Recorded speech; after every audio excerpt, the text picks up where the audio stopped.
இது ஒரு வைண்டிங், இது ஒரு வைண்டிங். இது சிங்கிள் பேஸ் மோட்ரு. ஸோ இந்த மோட்டரை வச்சுட்டு ரெசிஸ்டன்ஸ் வேல்யூ செக் பண்ணணும். ஓகேங்களா?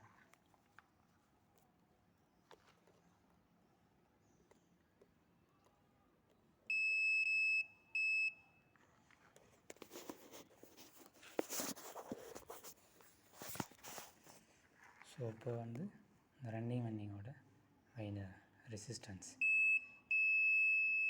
ஸோ ரன்னிங் வைண்ட் வச்சிட்டேன்னா அப்படின்ற பாருங்கள் 19.5. ஓகேங்களா? ஸோ இந்த வைண்டிங்கை பார்க்கணும். எதில் டர்ன்ஸ் அதிகமாக இருக்கோ அதில் ரெசிஸ்டன்ஸ் அதிகமாக காட்டும்.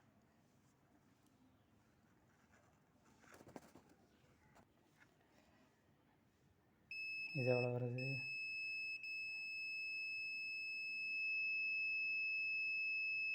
13.6. ஓகேங்களா?